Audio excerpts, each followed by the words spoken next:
కి స్వాగతం. డీటెయిల్స్ చూస్తే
మెట్ల సత్యనారాయణ గారికి జయంతి సందర్భంగా ఇక్కడికి విచ్చేసిన ప్రతి ఒక్కరికి కూడా పేరు పేరున ధన్యవాదాలు తెలుపుకుంటున్నాను.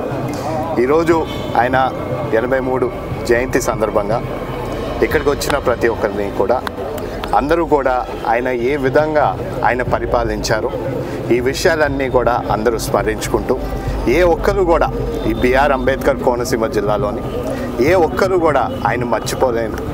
ఎందుకంటే ఆయన పరిపాలన అలాగ ఉండేది. ఆయన ఎప్పుడు కూడా ఇక్కడ ఒక శాంతియుతంగా ఉండాలని, ఇక్కడ ఒక పాలన ఎలాగ ఉండాలంటే ప్రతి ఒక్కరి సమస్య మనం వినాలని, వాళ్ళకి ఒక పరిష్కారం చూపించాలని, లేకపోతే మన ఒక నాయకుడిగా మనం రాత్రి అన్నా పగలన్నా మనం పనిచేయాలని ఆయన ఒక విధంగా దాన్ని పరిపాలన సాగించేవారు. ఆయన ఎప్పుడు ఆలోచన ఏంటంటే ప్రజల్ని మనం ముందు పెట్టాలి, వాళ్ళ సమస్యలు మనం తెలుసుకోవాలి.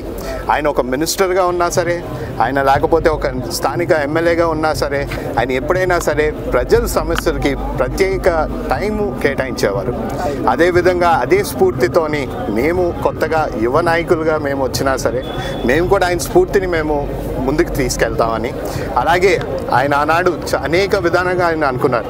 ఆయనతో పాటు మా నాన్నగారు జిఎంసి బాలయోగ్ గారు, వీళ్ళందరూ నాయకులు ఒకే ఆలోచన, ఈ బిఆర్ అంబేద్కర్ కోనసీమ జిల్లాని మిగతా జిల్లాలతోని పోటీ పడే విధంగా మనం ముందుకు తీసుకెళ్ళాలి, పోటీ పడే విధంగా మనం అభివృద్ధి చేయాలి. రేపన్నాడు అందరూ దీన్ని ఈ బిఆర్ అంబేద్కర్ కోనసీమ జిల్లాని అందరికీ తెలిసే విధంగా మనం దీని గురించి మనం పనిచేయాలి అనే ఒక ఆలోచనతో వెళ్ళారు. ఖచ్చితంగా మన స్థానిక ఎమ్మెల్యే గారు ఐతావతర ఆనందరావు గారు ఆయన మాట్లాడారు. ఆయన చెప్పారు ఇక్కడ మన మెట్ల సత్యనారాయణ గారు ఆయన అనుకున్న విధంగా అభివృద్ధి అనేది చేసే విధంగా మనం ముందుకెళ్తామని. ఈరోజు కిమ్స్ మెడికల్ కాలేజు ఇక్కడ వచ్చింది అంటే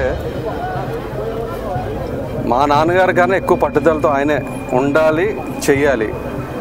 యూజువల్గా మీరు చూస్తే మొత్తం రాష్ట్రంలో ఉన్న అన్ని మెడికల్ కాలేజీలు ఆంధ్ర తెలంగాణలో యూజువల్గా సూపర్ స్పెషాలిటీ హాస్పిటల్కి ఓన్లీ 10% మెడికల్ కాలేజీలు మాత్రమే ఉన్నాయి. బట్ ఇక్కడ ఏంటంటే ఆయన పెట్టినప్పటి నుంచి రవి మీరు పెడుతున్నారమ్మా, బట్ హాస్పిటల్ అయితే మనకు టీచింగ్ హాస్పిటల్ కాదు, ఇది కార్డియాలజీ ఉంటే తప్ప ఇది ఫుల్ ఫ్లెడ్జ్డ్ హాస్పిటల్కి అవ్వదు. ఇది నాకు ఒకటే ఆశయం, నేను ఎక్కడి నుంచి ఏమీ ఎక్స్పెక్ట్ చేయట్లేదు. ఒక్క పేషెంట్ కూడా మన కోనసీమ నుంచి దాటి వెళ్ళడానికి వీలు లేదు. అన్ని సర్వీసెస్ ఉండాలి అని చెప్పేసి ఏదైతే ఉందో, సో మేమైతే ఎప్పుడు ఆయన మాతో ఇప్పటికీ ఉన్నట్టే కోరుకుంటున్నాం, ఉంటున్నారు మాతో. అంటే ఆయన స్ఫూర్తిని మేము కంటిన్యూ చేస్తున్నాం. సో అదేవిధంగా ఇక్కడ ఏంటంటే ఎదురుకుండా ఆపోజిట్గానే ఉన్నారు. సో మాకు అది కనెక్టింగ్ కూడా ఆయన బ్లెస్సింగ్స్ ఎప్పుడు కిమ్స్కి ఉంటుంది. మరి విధంగా అంటే ఆయన ఎంత ఇన్స్పిరేషన్ అంటే, మామూలుగా నాన్నగారు ఒకసారి వచ్చి నన్ను పొలిటికల్గా కంటెస్ట్ చేయమని చెప్పారు. కంటెస్ట్ చేయమంటే నన్ను ఒకటి అడిగారు, నీకు ఇంట్రెస్ట్ ఉందా అమ్మా అన్నారు. సార్ నాకు పెద్ద ఇంట్రెస్ట్ లేదు, మనకు ఫస్ట్ ప్రయారిటీ హాస్పిటల్, నేను దీన్ని ఫుల్ ఫ్లెడ్జ్డ్గా హ్యాండిల్ చేయలేకపోతున్నాం అంటే ఒకటే చెప్పారు, మీరు hospital first priority, second priority politics అయితేనే మీరు రండి, లేకపోతే రావద్దు. అంటే అంత ఇష్టం హాస్పిటల్ అంటే ఆయనకి. అది నాకు కూడా ఎక్కువ హాస్పిటల్ ఇష్టం, ఎందుకంటే అక్కడికి ఎక్కువ మంది మనం సేవ చేయడానికి అవకాశం ఉంటుంది. సో ఏంటంటే ఆయనకి ఎంత ప్యాషన్ అంటే, ఏదన్నా ఒక మైండ్లో ఇదే ఎందుకు ఎగ్జాంపుల్ చెప్తానంటే, ఏదన్నా ఒక ప్యాషన్తో చేయాలంటే ఎవరన్నా 90% ఎఫర్ట్ పెడతారు, 60% ఎఫర్ట్ పెడతారు, బట్ ఆయన 100% పెడతారు, బట్ ఆయన 1000% పెడతారు. అంటే ఏదన్నా ఒకటి చేయాలి అంటే ఇది చిరస్థాయిగా ఉండిపోవాలి అన్న విజనరీ ఉన్న లీడర్లు చాలా తక్కువ మంది. ఆ తక్కువ మందిలో అంటే ఈ కోనసీమలో మనం ఇద్దరినే చూస్తాం, ఒకటి బాలయ్య గారిని, తర్వాత మెటలేషన్ గారిని. సో ఏంటంటే వీళ్ళందరూ గ్రేట్ ఇన్స్పైరింగ్ లీడర్స్ మన కోనసీమకి. సో ఇటువంటి చోట అలా రావడం, నెక్స్ట్ జనరేషన్స్కి వీళ్ళ స్ఫూర్తిని మనం కంటిన్యూ చేయక మనందరం పని చేస్తుంటే వాళ్ళకి అంతకన్నా మంచి నివాళులు అర్పించడం అంతకన్నా గొప్ప విషయం లేదు. సో డెఫినెట్గా ఆయన స్ఫూర్తిని మేము కంటిన్యూ చేస్తామని నన్ను ఇక్కడ విచ్చేసిన మా రావణ్ బాబు అన్నయ్యకి నమస్కారం, ఎమ్మెల్యే గారికి, ఎంపీ గారికి, సోమబాబు అన్నయ్యకి అందరికీ నమస్కారం. Thank you so much.